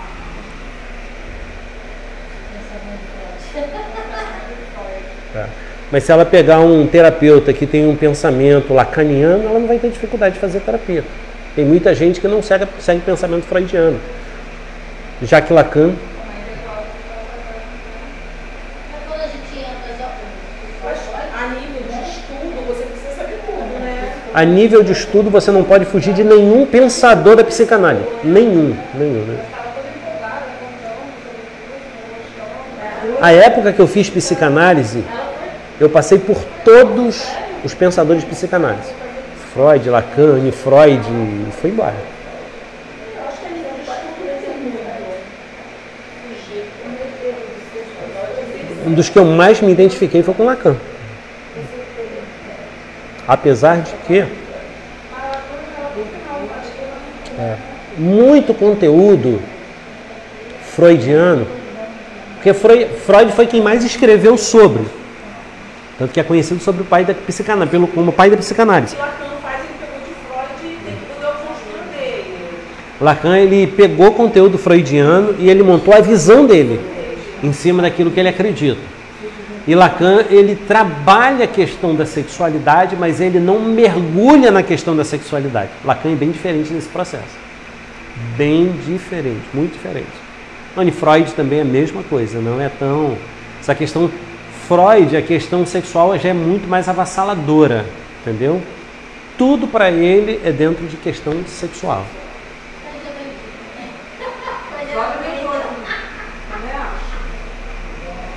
Todo mundo fala que, todo mundo comenta que Freud tinha problema com questões sexuais.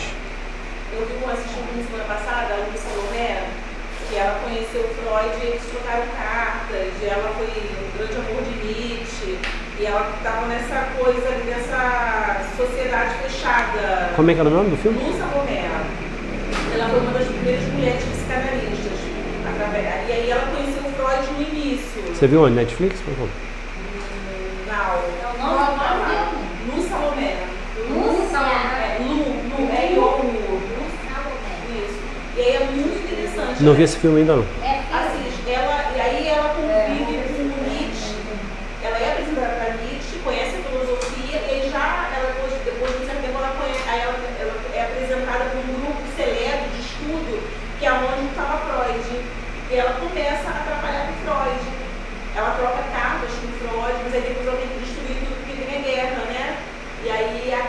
ela é visitada para poder pegar os estudos dela. Tudo que ela tinha de Conversa. É queimado. Mas o filme é muito interessante porque você começa a entender algumas coisas, né? Eles falam muito dessa questão da sexualidade, essa questão muito fechada, né? Deixou muito da cobrança, da mulher ser casca. E essas outras coisas todas é muito, muito interessante. Uhum. Eles querendo viver, ela falando que ela sempre quis viver uma sexualidade aberta. Ela não queria casar, não quero casar. O sexo atrapalha. E aí, quando ela bate nessa tecla, quando ela conhece Freud, ela fala assim, eu quero conhecer o inconsciente. Aí ele fala assim, você tem que deixar eu entrar no seu inconsciente então. Aí a última cena é ela relembrando por que ela não queria casar. Na verdade, ela tinha sido molestada por um grande professor dela. Ele agarra ela tem 13 ou 15 anos, e ele, apaixonado pela vivacidade dela, pelo empenho de estudar, pela energia dela, ele quer largar tudo e casar com ela. Agarra ela, tenta estuprar ela. Aí ela faz essa lembrança, essa volta, porque aí ela começa a chorar. Uhum. Ou seja, ela acessou o inconsciente que ela não lembrava porque ela não queria se relacionar, não queria casar, casamento não era importante, sexo não era importante, afeto não era importante. Que na verdade ela tinha aversão à figura masculina por conta do abuso. Embora depois ela encontre alguns homens com quem ela se relaciona, mas na verdade Freud dá a entender que ela era uma narcisista manipuladora clássica. No início do estudo do narcisismo foi através dela. Uhum. Ela manipulava os homens, ela fazia o que ela queria. E na verdade ela era muito rica, né? Ela era do clã da Rússia. Alta sociedade. Alta sociedade, então ela pôde ter acesso aos estudos, acesso a outros meios. E aí com isso ela conseguiu. Vou falar uma coisa para vocês entenderem perfeitamente a psicanálise. Porque muitas pessoas têm medo de fazer psicanálise, de serem atendidas na psicanálise. Essas pessoas têm medo de descobrir quem elas são. Sabia disso? Muitas pessoas têm medo de fazer psicanálise, de reorganizar pensamentos e sentimentos, e quando vasculharem tanto a mente quanto o coração, descobrirem quem elas são. E descobrindo quem você é, a psicanálise vai te dar dois caminhos. Porque a psicanálise ela vai falar para você, ela te afronta e ela te confronta. A psicanálise faz isso com a gente. O que é afrontar? Falar quem você é. E vai te confrontar, te perguntando, o que você vai fazer com isso? Você vai querer ficar assim ou vai querer mudar? Então, por isso que muitas pessoas não querem fazer psicanálise, porque ao mesmo tempo que ela vai te afrontar, ela vai te confrontar. A psicanálise vai te sacudir ao ponto de mostrar para você quem você é. E depois que ela te mostra quem você é, ela vai te fazer a célebre pergunta. E aí, o que você vai fazer com esse modelo de vida aí que você tinha guardado dentro de você? O que você vai fazer com essas descobertas? Com quem você é? Você vai querer ficar assim ou vai querer realmente mudar algumas coisas do lado de dentro? É aí que a maioria grita e fala. Obrigado. Foi bom te conhecer até aqui. Fui. Da gente, eu não valeu, obrigado. Obrigado aí pelo seu esforço. Quanto que eu te devo mesmo? E ó. Aliás, você fez pelo amor de pagar. Das pessoas, por isso que quando as pessoas, um dos momentos mais críticos da psicanálise é quando a gente chega nesse chamado vale de decisão. É na afronta e na confronta. Quando chega aí, minha filha, é osso. A maioria dos meus pacientes param no meio do caminho por isso. Mas eu também não deixo de fazer não, quer continuar continuando, quer lamento. Abraço. Vou fazer o quê? A vida é feita de escolha. É claro. Cada um vai ter que responder por si mesmo no decorrer de toda a história de vida. Se fez, se não fez, se vai fazer, se não quer fazer.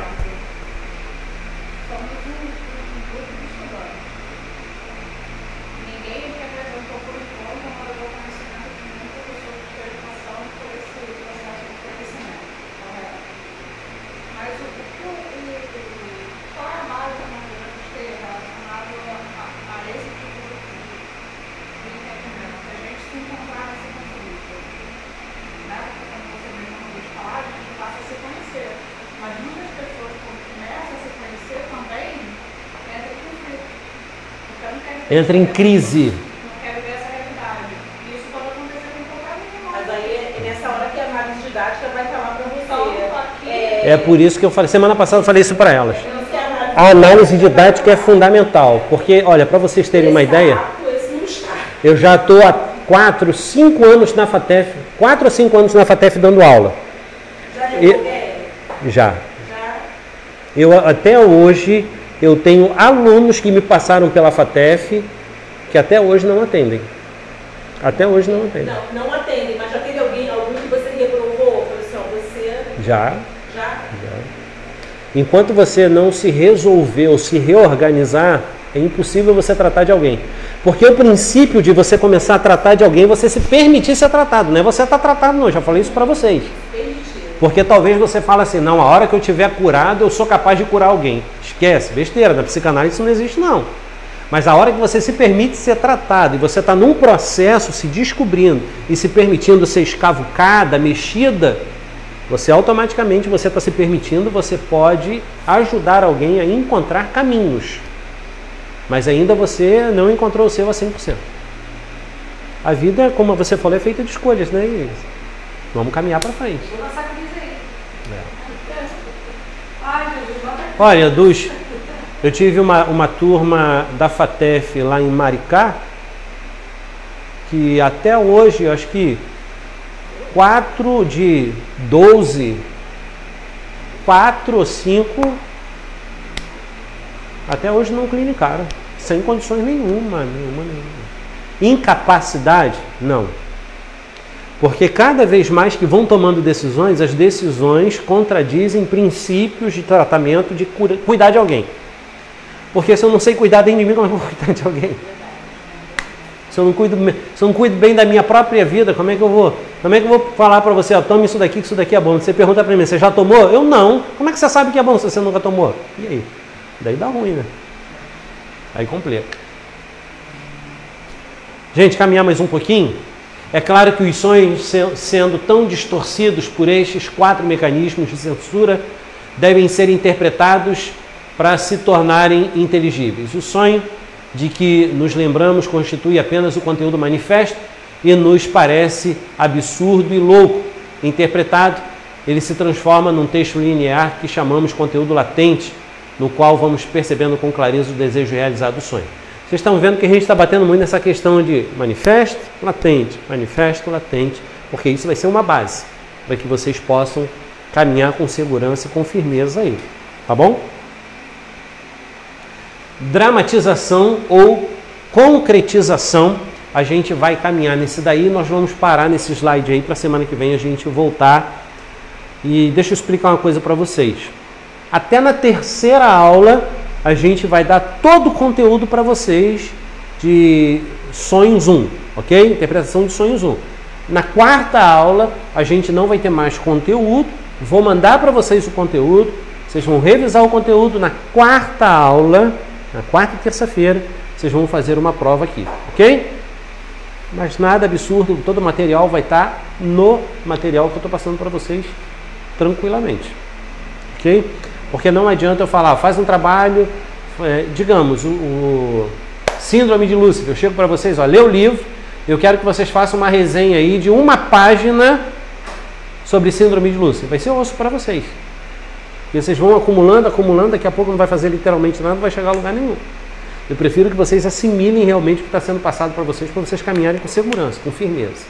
E não acúmulo de funções na corrida que vocês têm aí no dia a dia, tá bom? Vamos lá, dramatização ou concretização? Segundo Jablonski, a dramatização é a representação de imagens em ação, O sonho é como um teatro que, como distingue Freud, a dramatização é também um mecanismo responsável pela economia de sonhos. As operações mentais e inconscientes por meio dos quais o conteúdo latente do sonho se transforma em sonho manifesto, damos o nome de elaboração do sonho, também chamado de dramatização. O processo responsável por essa transformação, que Freud considerava a parte essencial da atividade onírica, é o funcionamento do sonho. Olha só. Olha o que Jablonski fala aqui, que é muito interessante. A dramatização é a representação da imagem em ação. É como se você estivesse vivendo um drama num cinema. Aquilo dali está sendo representado de forma através de uma imagem, mas uma imagem ativa, uma imagem que tem uma ação. O sonho é isso, é uma dramatização. Joga para você uma imagem e ela tem movimentos, ela tem pessoas, ela tem nomes, ela tem ambientes, ela tem tudo. Então é uma dramatização. E o sonho é como um teatro, que como distingue Freud. Freud fala sempre sobre isso, que o sonho é como se fosse um teatro mesmo. Você consegue ver as cenas, os participantes, as pessoas que estão ali, os ambientes, você consegue ver tudo. E a dramatização é também um mecanismo responsável pela economia dos sonhos. O que é a economia dos sonhos? Ele não te dá o sonho completo, mas ele te dá apenas aquilo que precisa ser interpretado naquele momento. Porque a nossa mente não nos dá um sonho completamente manifesto, ele completo. Porque muitas vezes aquilo que nós vivemos, o drama da nossa vida, ele não é composto apenas em 5, 8 horas de sono ou de sonho. Ele é composto a partir de uma vida toda. É uma somatização, entendeu? Então não tem como você trazer isso à tona numa noite de sono e manifestar tudo de uma vez. Entenderam? Por que não é no sonho manifesto, é no sonho latente? Imagina, se você passou por um drama na tua infância, esse drama vem sendo alimentado até hoje. Daí você quer, numa noite de sonho só, 4 ou 5 horas de sonho, você quer aquilo completo? Não tem como. É por isso que o sonho é latente, ele é fragmentos. Ele vai contando a história aos poucos de como precisa ser tratado e o que precisa ser tratado e quais as áreas que precisam ser tratadas também. Por isso que isso não está completo. Ele não é o sonho manifesto, ele é latente, ele é fragmentado. Entenderam até aí? Ok?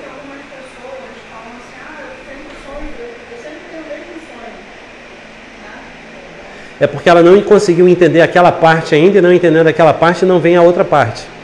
Porque é um complexo, são partes, é latente, é pedaços, é fragmentos. Não é manifesto, não é completo, não é um sonho completo. É um sonho latente, são pedaços, fragmentos. Até você juntar tudo isso e conseguir, dentro de uma anamnese bem feita, dentro de uma terapia bem feita, você consegue ajudar a pessoa a descobrir o que realmente ela carrega dentro dela. Aí sim ela reorganiza o pensamento e o sentimento. Aí ela vive com qualidade. No processo de dramatização, os fragmentos do sonho, condensados e deslocados da racionalidade na vigília, são transformados em cenas. Aí é formado todo um contexto para esses elementos e na maior parte das vezes trata-se de uma ambientação bem distinta do que foi vivido no dia anterior. Você sabia que o que o sonho traz do que você viveu no dia anterior nunca vai vir no mesmo ambiente? Nunca! Eu estou falando isso sem medo de errar, tá bom? Por quê? Porque você não vai dar ambientes e pessoas que estiveram com você vivendo aquela cena e aquele momento, mas vai dar fragmentos. Vai dar, na verdade, ambientação distinta do que foi vivido, personagens distintos, pessoas distintas e até mesmo uma situação completamente distinta, mas que tem ligação àquilo que você viveu no dia anterior, ou até mesmo durante toda a sua vida, mas que quer dizer aquilo. Entenderam? Até aí tranquilo? Gente, 8:55, semana que vem a gente vai falar sobre a resistência dos sonhos, tá bom? E aí então, na outra aula a gente fecha aí com essa provinha para ficar legal para vocês. Beleza? Até semana que vem. O material da semana que vem, porque a gente dar... Eu vou tirar o material de PowerPoint, vou transformar em Word para vocês e vou jogar lá para vocês. Se vocês quiserem PowerPoint, sem problema, em PowerPoint. Mas eu acho melhor para vocês conteúdo em Word, para vocês imprimirem só texto. Para vocês trazerem até também, eu posso até montar os slides no dia da prova, porque não tem problema vocês verem o conteúdo que está ali. Eu quero que vocês lembrem, fixem bem na mente, para vocês fazerem não apenas uma boa prova, mas terem uma boa terapia no decorrer da vida de vocês. Beleza? Esse é o objetivo.